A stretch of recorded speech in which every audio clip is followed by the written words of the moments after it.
All right, thank you guys for coming back. I'm going to go ahead and answer the questions from my community post that I put up the other day. And then in the next video, I'm going to address comments and some of the questions that was under the video from my husband being gay or whatever it was called. Anywho, I'm going to be looking to the side because that's where I have the questions at. And then, you know, if y'all have any more questions, leave them below the video. And then I'm going to try to compile them in the next video, hopefully. So somebody asked, has he admitted to being gay or apologized for his doings or ruining the marriage? No, he's never admitted it. He probably never will. At least to me, I don't talk to him anymore, so I'm never going to expect that from him. Has he apologized for any hurtful things that he did within the marriage? Yes, via email around the time we were trying to get, or around the time we were getting the divorce. But since then, we have not spoken. You have to accept an apology sometimes that you don't get from the other person. And I feel like I have done that. I'm not expecting an apology from him. It is what it is. I've accepted what's happened, and I've moved on past it. Somebody asked if we had engaged in any sexual acts before or after I found out he was gay. We, of course, were having sex before I found out he was gay. After I had thoughts of him being gay, or just me finding like the pictures and stuff like that, any type of sexual contact that we had died down. So, no. Around the time we were getting a divorce, we were not having sex either. Let's see here. Somebody said, were you afraid of getting an STD from him or HIV? Did you go get tested? How are you now? Are you in counseling? Was I afraid of getting an STD or having AIDS? I was. I did go and get tested. When I started finding things out about him, I was going to get tested. Was he getting tested? I don't know. I don't care. I made sure that I was fine. And eventually that's why the sex ended up stopping. Because I didn't trust him. I'm fine now, healthy. I don't have anything, thank God.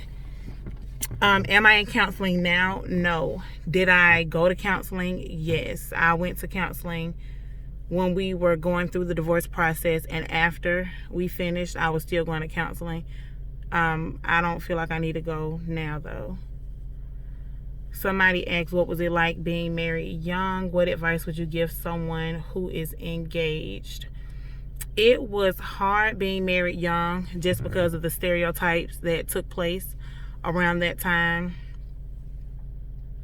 Would I give someone advice now that's engaged? I would tell them to take their time, make sure it's something that you're truly wanting.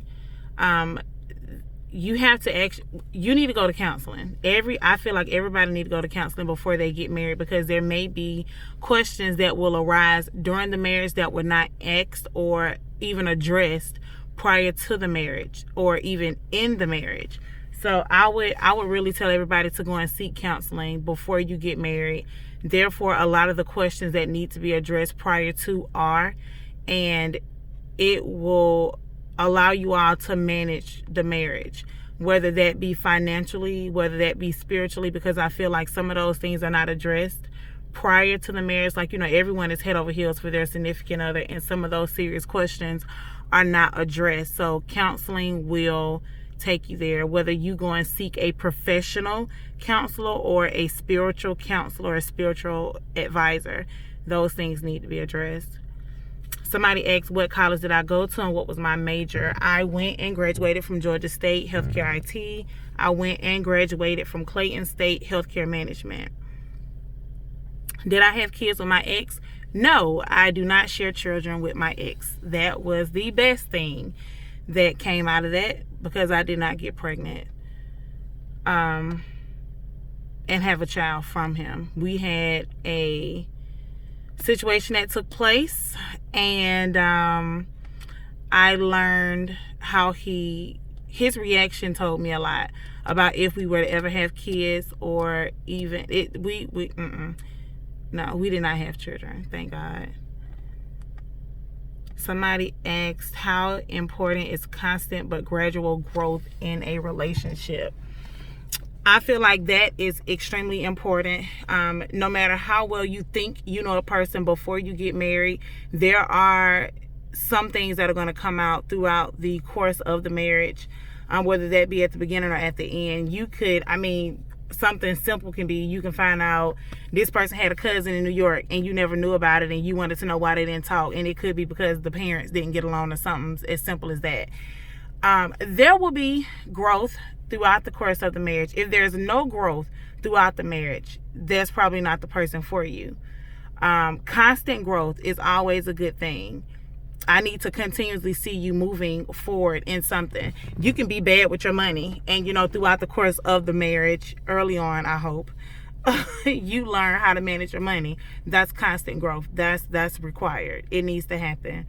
We need to learn how to deal with each other. That's going to be constant growth. We need to. Somebody asked, what are some deal breakers when it comes to dating? Deal breakers to me when I'm dating is the way that you speak to a female. I also look at the way that you interact with your family. If you choose to hang around a lot of your friends when we're dating, or we're going on a lot of double dates, that's more than likely not a person for me, because I need to make sure that you're able to deal with me. I need to see how you're able to react to certain situations. I'm not going to put you in a bad situation, but if something was to take place when we're together, I need to know how you're going to react to that. If you constantly cuss, I cuss, but I don't do it that much. I do not want a man that cuss every time, or curse every time he says 3 words. There has to be a cuss word that comes out. I also do not I don't date. I do not date men that smoke. So that's a deal breaker for me. If I find out you're smoking, I can't do it.